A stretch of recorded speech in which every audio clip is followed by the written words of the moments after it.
whole Robeson County is scared for their children to go outside and play. A community on edge, 6 months after a local case drew national attention. Then somewhere out of nowhere, the man came in and then they took her away. She fell to scream. We couldn't hear her. 13-year-old Hania Aguilar taken outside her home in the Rosewood Mobile Home Park back on November 5th, 2018. Every second counts when a child is missing. The search went on for 23 days. All I want is Hania, my princess, back. I miss her.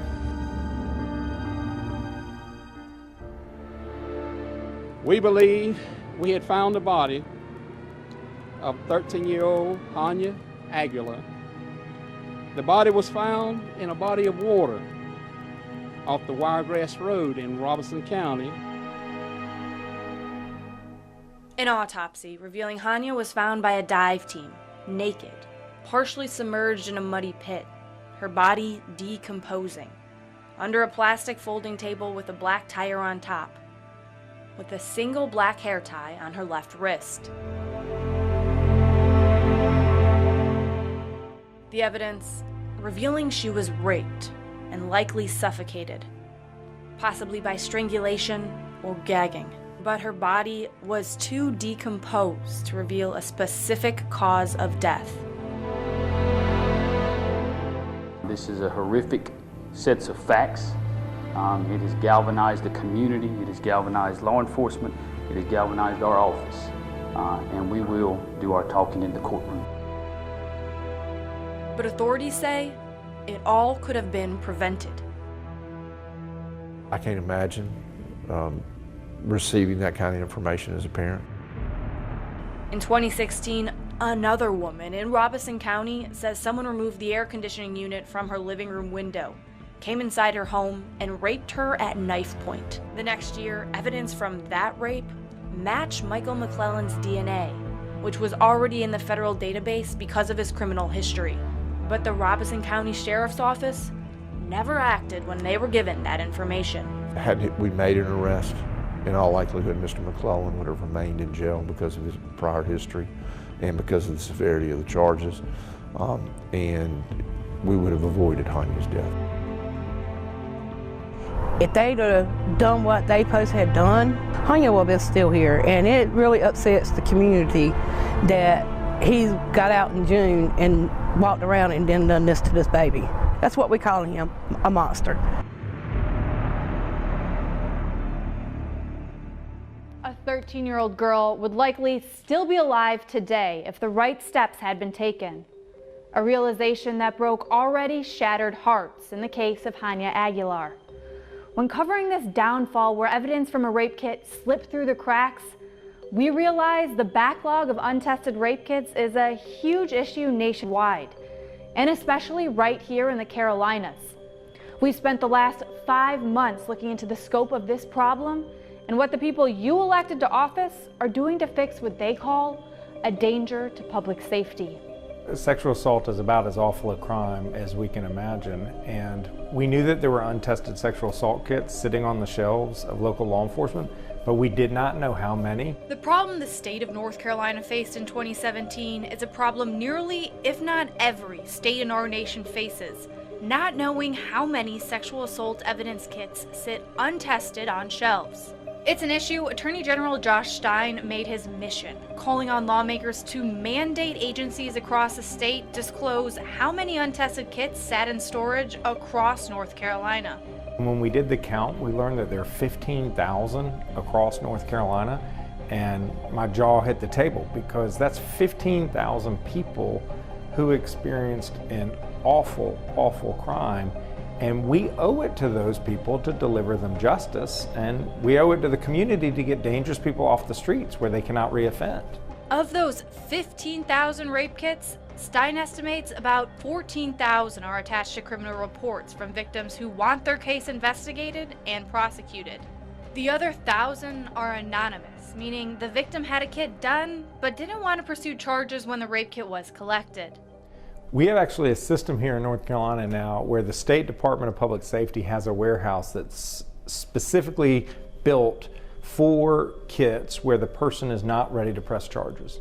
And those kits can go there and be held in a safe storage for as long as it takes, because there's no statute of limitations on a felony. North Carolina currently has a population of more than 10 million people. Now, to compare, endthebacklog.org estimates there are more than 13,000 untested rape kits in the most populated state, California. It currently has a population of more than 39.5 million people. But these numbers are hard to compare because many states, including South Carolina, have no laws mandating the testing or the tracking of rape kits. But SLED says it is working to understand the scope of this problem. We've been doing a voluntary survey of all law enforcement.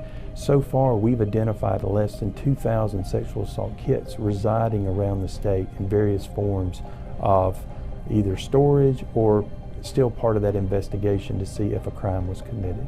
Among the 1,753 kits reported by the 101 agencies across South Carolina, the Greenville County Sheriff's Office, Columbia Police Department, Charleston County Sheriff's Office, and the Florence County Sheriff's Office reported the highest number of untested kits. SLED says it has 1,200 kits currently at its lab in Columbia, but 3/4 of those kits are still waiting to be assigned to a scientist for testing.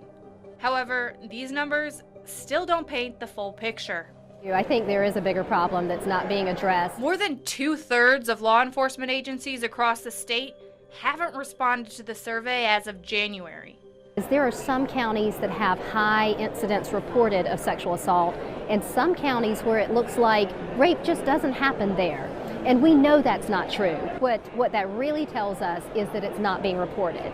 And when it's not being reported, the rape kits are not being collected. And we've got, I think, a bigger problem in the counties that look like they have no sexual assault. Through the Freedom of Information Act, I tried to track down the number of untested rape kits from our local agencies, including the ones that didn't respond to SLED's survey, to find out how big of a problem this is in the Grand Strand, PD, and the Border Belt. I uncovered in the last 5 years more than 2,600 sexual assaults were reported to 28 agencies across our area. Of those assaults, 694 sexual assault kits were collected.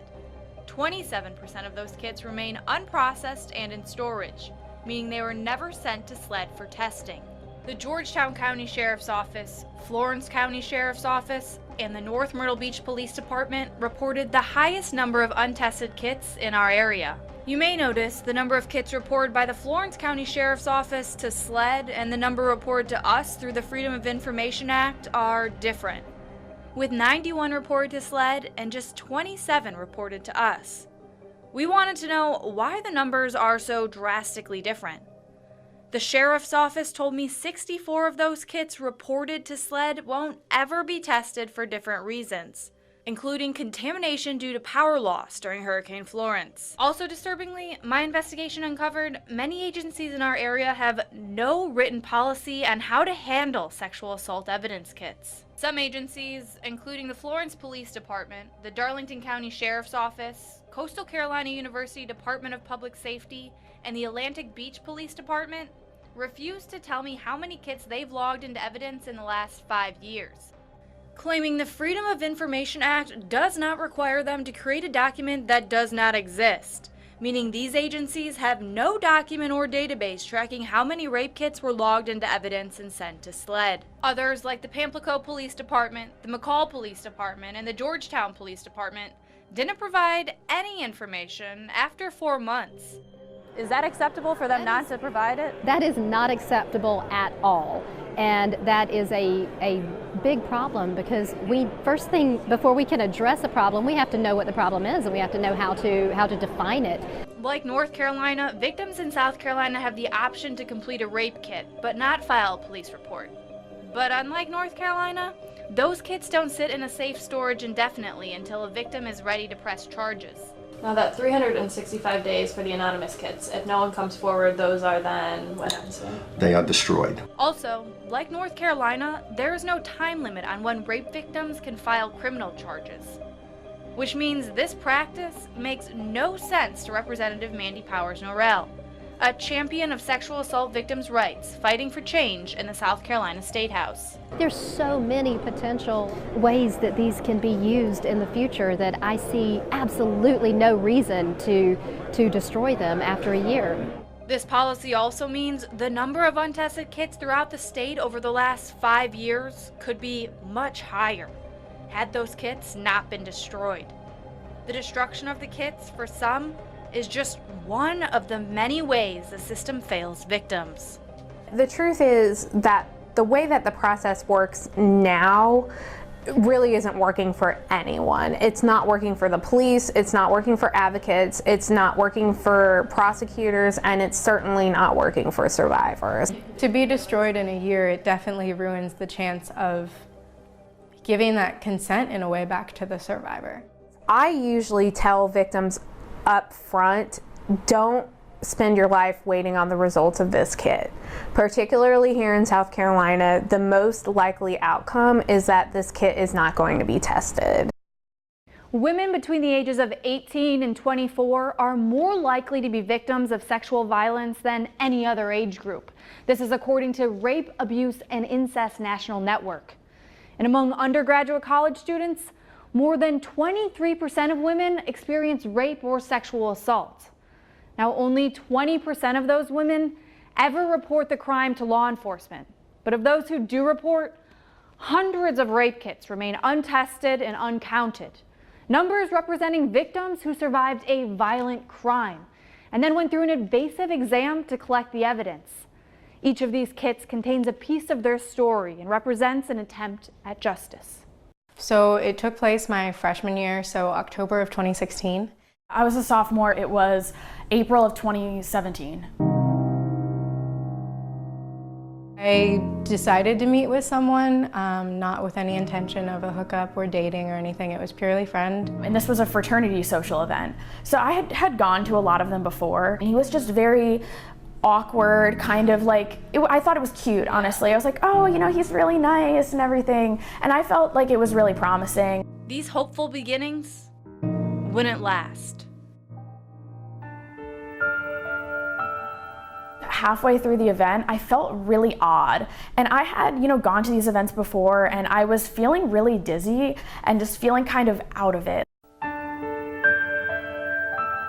They decided to take advantage of me. They drugged me. I basically opened up my eyes and there was just a flash of just all skin, like just bare skin. And then I clenched my eyes closed again because I was in such shock. I didn't know what was going on and I felt like my body was numb, like my arms and my legs were numb, like I couldn't move or anything. And I was in a lot of like a shooting pain that was really agonizing that that was caused from him kind of overpowering me and being on top of me and kind of manipulating my body. I continued to say no to the point that I realized this was happening no matter what, and he didn't care. If someone's kind of like dead weight and they're not moving, they're not cooperating with you, it takes a lot of force for you to kind of force yourself on them. So that's when he got kind of frustrated because he was exerting so much energy trying to move me and like put his arms under my body and like lift me up and pull me up. The individual was very insistent that I stay and kept saying things more along the lines of, I'm never letting you go. I honestly thought I was gonna die. I thought he was going to kill me. Like, that's how much pain I was in. I got really scared more for my life at that point. And I said, why am I bleeding? What did you do to me? Why am I bleeding? Like, I was just so in such a confusion about what was happening and what he did to me. When my friends came and picked me up, I kind of told them, hey, I think I was raped. I was like, he raped me, like I didn't know what to do. Hours following a rape, victims are often confused, vulnerable, and alone, still grasping to figure out what happened and what comes next. Meanwhile, their body is a crime scene, and those first hours are critical in gathering evidence. They are often thrown immediately into the process of deciding what to do next. And it's a process that victims have described as an extension of the rape itself. This is a sexual assault evidence kit. It's filled with envelopes for evidence like pubic hair combing, rectal and vaginal swabs, suspected body fluid and saliva, bags for clothing and underwear. From the nurses to the victims' advocates to the victims themselves, they say this is an invasive process that often makes the survivor relive their assault all over again. Once the person arrives, they come to the emergency department and they let the triage nurse know that they're there for a sexual assault exam. I didn't shower, I had taken my clothes off, put them in a bag. It's blaring, it's bright in the room, like I don't know what's going on, and I see someone walk in with a badge and a gun, and I start screaming and crying and don't know what's happening, and why is there a police officer in my room? The detective's interview basically gets their background and story as to how the event occurred. I remember them swabbing every place possible that he could have even touched. Mouth to the skin, the neck, the genital areas. Basically my entire body. Picking and prodding and poking at you when they're doing the examination, it is very painful. Just to feel that inside of you right after being raped is not pleasant by any means. I pretty much had to strip down to nothing. If there are abrasions, cuts on the body, various injuries, we may be photographing that. You feel really exposed and vulnerable in that situation where someone's coming with this giant camera and just, taking all these close pictures of your face, of your neck, of every part of your body pretty much. We finished the exam, finished collecting all of the evidence. So the exam itself could take anywhere from 2 to 4 or 5 hours maybe. When you're talking about being vulnerable and being uncomfortable in that situation, that is pretty much everything that I felt in the hospital. After the evidence has been collected from the patient and the patient leaves, then the nurse finishes up the documentation and goes through and labels all of the evidence and then packages everything inside the kit and puts a copy of the SLED report in the kit and then seals the kit with the evidence tape.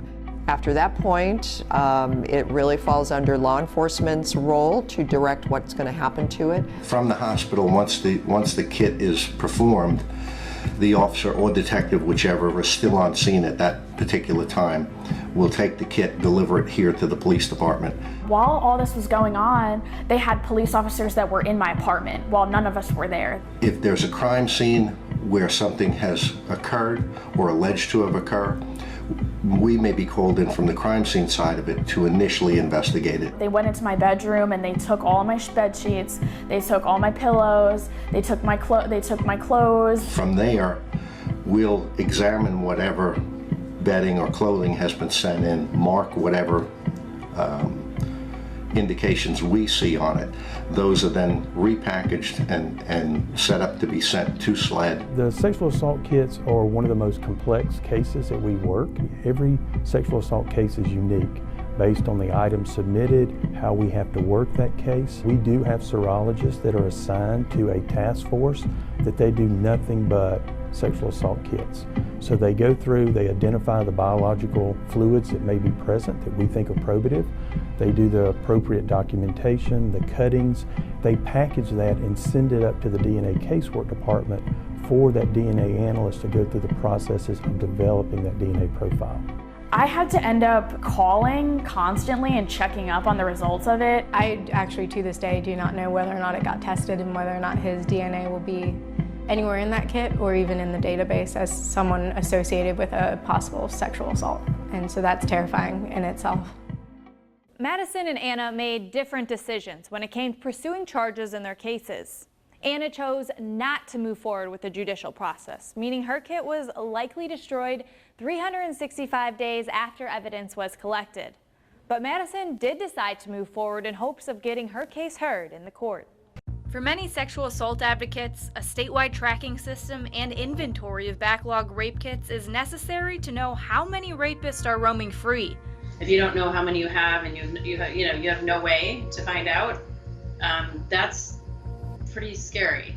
The Joyful Heart Foundation is among the groups fighting for survivors' rights, and it made eliminating the rape kit backlog a priority in 2010. The foundation has 6 pillars of reform it says are essential for states to eliminate the backlog: annual inventories, testing all untested and new rape kits, victims' rights to be informed, funding, and tracking rape kits. The group's efforts have uncovered more than 155,000 untested kits across the United States and helped pass legislation in 32 states. In 23 states, lawmakers have implemented a tracking system, an idea that's making its way through South Carolina's State House right now. The bill, sponsored by Gilda Cobb Hunter, would require SLED to create and operate a tracking system for rape kits across the state. I filed that legislation trying to give comfort to victims of sexual assault who are concerned about the status of their rape kit.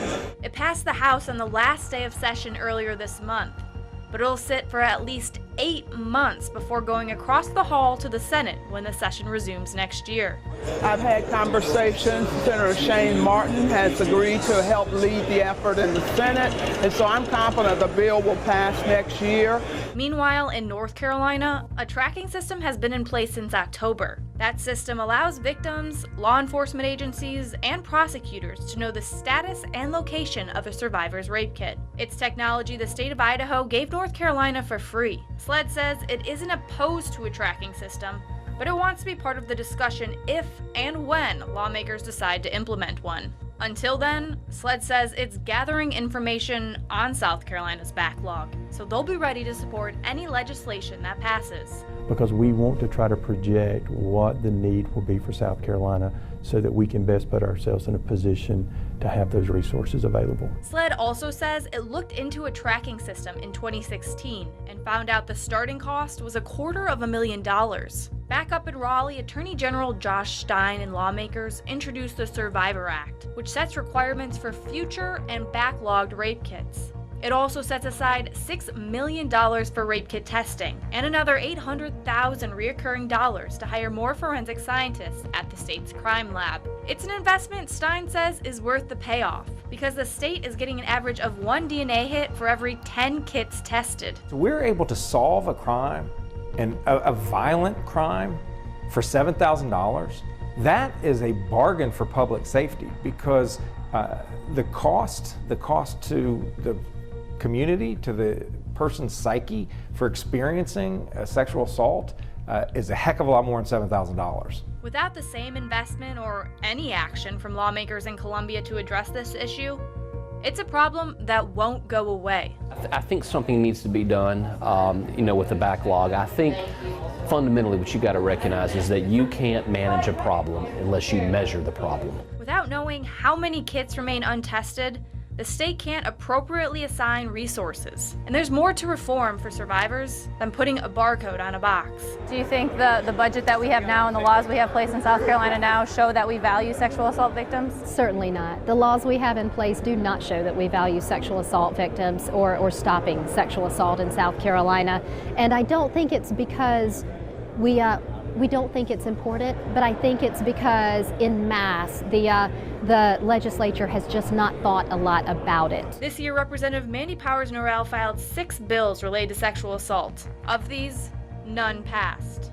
When I look at the state of our laws and I look at sexual assault, I say, why in the world did we not have a bill defining consent? Why don't we have a law, that gives sexual assault victims the rights that the Sexual Assault Survivors Bill of Rights would? It's some very basic things. Just months ago, when University of South Carolina student Samantha Josephson got into a car she thought was her Uber in Columbia's 5 Points and was found stabbed to death 70 miles away, we saw immediate action from lawmakers looking to enact legislation to make ride-sharing services safer. Everything's a matter of urgency, and in South Carolina, as in anywhere, and especially in a lawmaking body, we respond to immediate threats a whole lot better than we respond to long-term threats. I would hate for there to have to be, another tragedy for lawmakers to respond regarding some of these bills. But another reason for the lack of action, Representative Powers-Norrell says, is the gender gap in the General Assembly.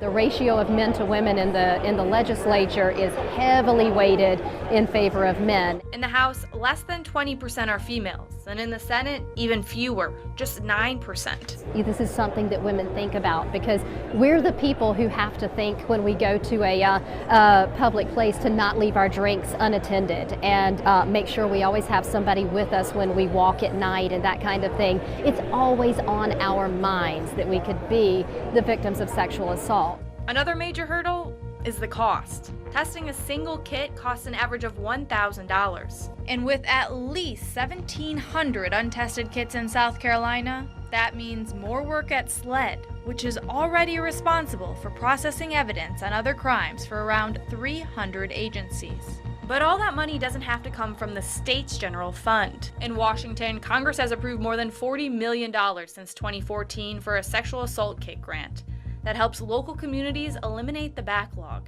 Stein says North Carolina was awarded around $3 million in grant money to begin outsourcing its untested kits to private labs. In an already tight budget, with teachers fighting for better pay and South Carolinians pushing lawmakers to do something about the roads and school safety, the cost of testing these kits isn't at the top of the list for many lawmakers. But for those the broken system impacts, no dollar amount is too high. I don't think you can really put a price on what you need to do to get justice for that victim. How many future victims could we save, and how many current victims could get justice? And how much money could we save? I mean, there's really no downside to doing it. It comes down to prioritizing this issue in South Carolina. You got a finite amount of money and an infinite number of problems to address, and every problem we have is important, but each year they have to make tough decisions. We're not going to have the widespread support of law enforcement until we are able to tie that to funding. Funding requires the legislature to get deeply involved. But see, the situation is kind of hopeless right now because of the lack of resources, that if we just dedicated some resources to this, that the people who care would actually feel empowered to help. We have got to get these violent criminals off the street where they're hurting people. And DNA is an incredibly powerful tool. And for that evidence to just be sitting on a shelf untested is terrible, because we can solve crimes. Solving crimes that once sat cold in untested kits is exactly what Lieutenant John Summerendike does. That's 2019 rape kits that I'm tracking. His unit at the Fayetteville Police Department gained national attention for solving cold cases and putting accused serial rapists behind bars. It's a crime he's worked since the 90s. I didn't always do that great a job, and I thought I was this great detective, like Sherlock Holmes or something. And though DNA evidence has drastically improved, that's not the only thing that's evolved. If a victim changed her story or didn't appear to make sense, I was automatically chalking up, she's lying. Okay, she changed her story. She said blue shirt yesterday, now she's saying red shirt. She's lying, so a rape didn't happen. And we closed out a lot of cases because we felt victims were lying. Now, Summerendike and experts know trauma affects victims' memories, and a disconnect in the story shouldn't automatically equal a simple case closed. Summerendike isn't the only officer, and Fayetteville isn't the only department that let rape cases go cold. Agencies frequently say kits were not tested and arrests weren't made because the case was unfounded. Yeah, I doubt most departments in this nation actually know what the real definition of unfounded is. 2 of our cold case arrests were unfounded, during the original investigation. So I would really highly suggest you take another look at all of your unfounded cases, because I'd guarantee most of them really aren't unfounded. Summerendike has made it his mission to give those cases and those victims another chance. One of those cases, the Ramsey Street rapist, a case that rattled and shocked the people who lived in the area. In 2006, a woman reported being raped at her apartment near Ramsey Street. 6 women on 6 different days, attacked and raped by a man they didn't know between that 2006 day and January 2008. The man went undetected for more than a decade, until August 2018. We got a match yesterday. We got the guy. So, yeah, I mean, we put a lot of time in these cases. I think for 3 years I've poured my heart and soul in these and a lot of our other cases too. I'm sorry. I'm just glad we got the guy finally. That guy, Daryl Dwayne Bowden, a local guy living 5 miles from the crimes, now a suspect in a string of serial rapes. So this should be a prime example to every police department out there. Send off your rape kits. This state has a 15,000 rape kit backlog, and I'd be willing to bet that his DNA is probably in at least one of those 15,000 unsubmitted kits, along with several other serial rapists. Bowden isn't the only suspected serial rapist Fayetteville police have arrested. I've read almost every rape report the Fayetteville Police Department has written going back to 1984, and I've come to the conclusion every rapist is a serial rapist. Every rapist is a serial rapist. Dozens of other arrests made on cases 10, 20, 30 years old. Arrests Summerdijk says could not have been possible without the sexual assault kits. Yeah, the bulk of those cases were from DNA hits. Absolutely. If we did not have those kits, if we did not test evidence for DNA, we'd be allowing serial rapists to continue to run free in Fayetteville. The value of these kits is now all too well known by the same department that discarded more than 300 kits over the years to clear up space.